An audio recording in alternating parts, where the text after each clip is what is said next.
Haaland and Rice are both flagged and they both blank in game week 31, so I am probably going to sell at least one of them. Haaland only came into my side last game week, but I'm going to go into it with a fresh mindset from this point onwards. I am still open to selling him. Starting with the goalkeepers, I'm not exactly spoilt for choice this game week. Verbruggen's got a tough fixture against Arsenal at home. Dubravka's got a pretty average fixture against Everton away, but Burnley's got the worst defence in the league, so I'm not going to go for him. Don't get me wrong, I have gone for him in the past when Verbruggen's got a difficult fixture and he's got an easy one. That might very well happen again, but right now the clean sheet odds are less than 1% difference. I'm backing the better defence. I didn't get a single clean sheet from any of my defenders last game week, but it didn't matter. All three of them got attacking returns. Saliba scored, he got 10 points. Gabriel got an assist, he got 9 points, and he got Defcon as well. Van Dijk scored and got a 7-pointer. Arsenal and Liverpool are 3rd and 4th on the clean sheet odds this game week respectively. That's still not too bad, they're only a couple of percent behind Everton and City. Arsenal's fixture's not ideal against Brighton away, but it's not that difficult either.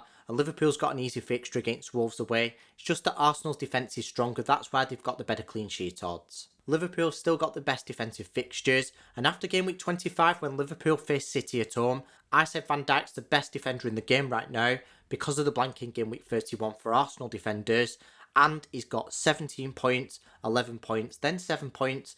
7 points doesn't sound too good in comparison to the other two, but that's still a return and that's good for a defender. I am obviously going to continue to say he's the best defender in the game to buy right now, so if you've not already got him and you've missed the points, it's not too late to buy him going forward. Anderson's my favourite budget defender in the game right now if you need to buy one, but he is currently flagged whilst this video is being recorded, so if he's fit and available to play, buy him. And if we don't get a confirmation, then I go for Tete. He's in the same defence, same price tag, but he's a safer option. If you need to buy a goalkeeper, I go for Kelleher.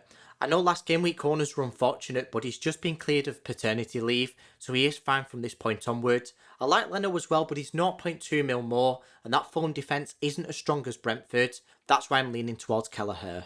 Covering the bench, I don't want Esteve stepping in for the same reason why I didn't want Dubravka stepping in. Mark Guehiou's useless, he never offers anything. Lacroix last game week had got him off the bench for Haaland who had just bought. He'd scored a goal, but then he went and got himself a red card. And just to add insult to injury, it was 5 minutes before the 60th minute, so he cost himself an extra point. As much as he's got a blank in game week 31, he's got Leeds at home next game week, so I'm going to keep him for that one, but I will sell him ahead of the blank because I want to keep both my Arsenal defenders on the bench, and he blanks as well, so I need to start 3 defenders. Moving on to midfield, any of you that watched my best captain video last game week will know that I would have captained Bruno or Haaland at the toss of a coin. I was literally 51-49 leaning towards Haaland, and it didn't matter in the end anyway because I got my vice captain Bruno. He got a nice 13 points, which was ideal. I doubt Haaland would have outscored that, but it is possible and we'll never know. Bruno's in the running for captaincy again this game week, and I will discuss that later on in the video. Rice ticked along nicely again last game week with a 5-pointer.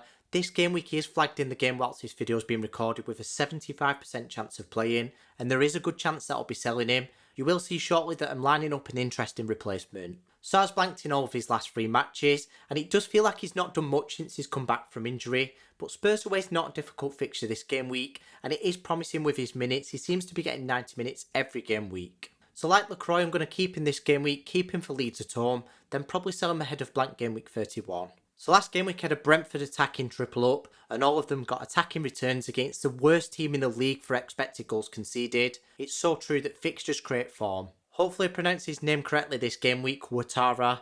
Thanks for correcting me in the comment section last game week, Ben. So Ouattara got an assist last game week when I bought him. I replaced Palmer with him. So it did actually end up being successful with the double transfer because I also sold Watkins who blanked for Haaland, and I did get 3 measly points off the bench for Lacroix. I'm so glad I kept Sharda for his suspension because he went and scored last game week, he got a 7-pointer.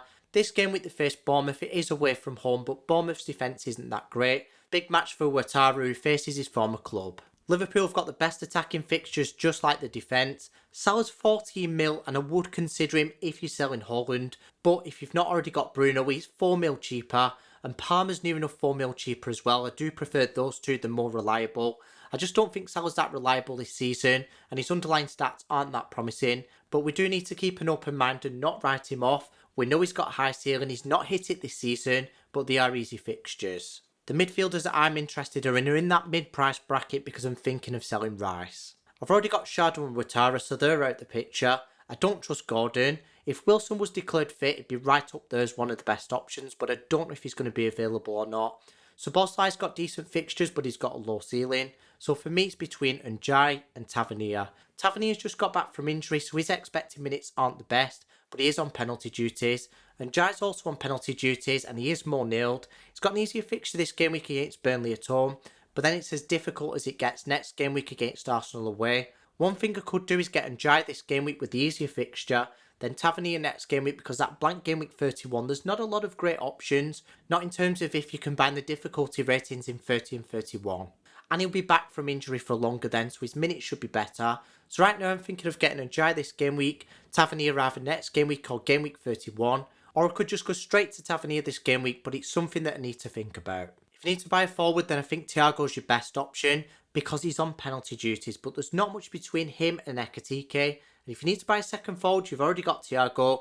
Ekitike is still a great option, just look at those fixtures. Haaland being ruled out last game week just as I bought him for 15 mil was really frustrating. I could have saved those 2 free transfers, or at least spent that particular one in a better area. But we've got to move forward. I'll discuss captaincy shortly, but first we'll cover Thiago. We scored last game week. Bournemouth away this game week isn't difficult. Then it gets easy next game week with Wolves at home. Just a heads up, there's about to be a spoiler, so if you've not already watched my best captain video, make sure you go and watch it now, then come back to this point in the video. So for those of you who watched my best captain video, you'll know that if Haaland's fit and available to play, I'm going to captain him. Even if he's a doubt, I'm still going to captain him just in case he does end up playing, because if he is fit and available to play, he'll probably play the full match. If he's not fit to play, then it'll be the same as last game week where he won't get any minutes and we just get the vice captain. There was a situation last season that I mentioned in my best captain video where Isak was doubtful, people were scaremongering, went for a different captain. I followed this logic, he played both full matches, walked away with more points in both of them.